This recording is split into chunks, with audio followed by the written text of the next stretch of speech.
Now, if you want to understand what Republicans are looking for, passion, principles, and pithy commentary. And the candidate that stood out yesterday was Fred Thompson. We've used our patented Fox News dials. The higher that you see the lines go, the more favorable the reaction. The red line represents conservatives, the yellow line independents. If the lines climb to an 80, it's a political home run. Watch how favorable they respond to Fred Thompson when he talks about wasteful Washington spending.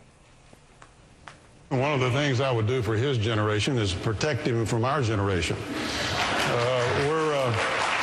He's absolutely right. We're spending his money, we're spending his children's money, and we're spending the money of kids yet to be born. In 2017, Social Security will be in the red. Pretty soon it'll be out of money, it'll go bankrupt.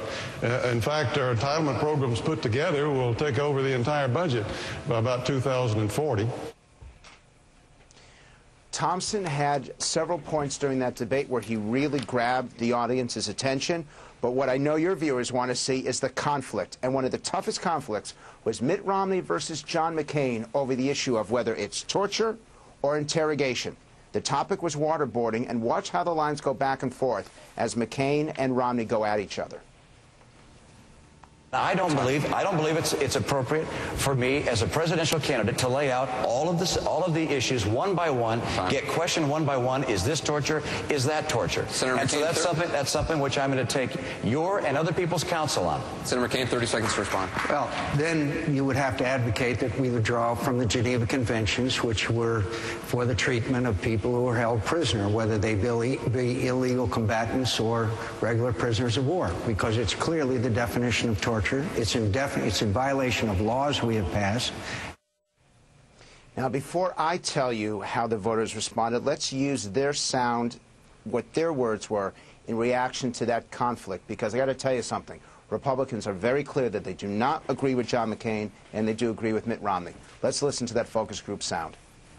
You have to respect John McCain, but I disrespect the way that he seems to resent the other candidates' answers, how he seems to imply that Mitt Romney is somehow misinformed because he won't conform to John McCain's view on waterboarding. I think Mitt Romney actually won, and on a couple of different instances. On the waterboarding, I think he acted very presidential in that aspect, because you are not going to give the specifics in what's going to happen in a particular situation. McCain was the sole speaker that had a question about waterboarding.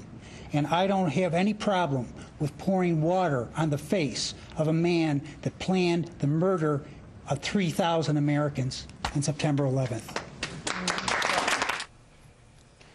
I mean, whenever these people, 34 participants, and when they applaud the answer of each other, you know that there's a reaction. First of all, I was very impressed with the focus group, Frank. I mean, honestly, all across the board, smart, passion. They care deeply about it. But you mentioned at the start of your report tonight that they seem nervous about the election. I want to get into that in a little bit more detail. Why would they be nervous? They're afraid that as they watch, and these people, Sean, are watching both Republican and Democratic debates. I'm not surprised that they're getting very high ratings. They look at what the Democrats offer, and to them it doesn't sound, and I'm going to use this word deliberately, it doesn't sound American to the Republicans. And they're nervous that the Democratic candidates will take the country backward. Point one. Point two is that they want to see the Republicans with a genuine focus, and they find that the Democrats have been more precise in terms of issues than their own candidates have been. And third, and I apologize for this, Sean, they're very disappointed with President Bush. Republicans who voted for him are disappointed in what has happened over the past 2 years. Well, the polls have been showing that, and they're equally... I'm not a crook.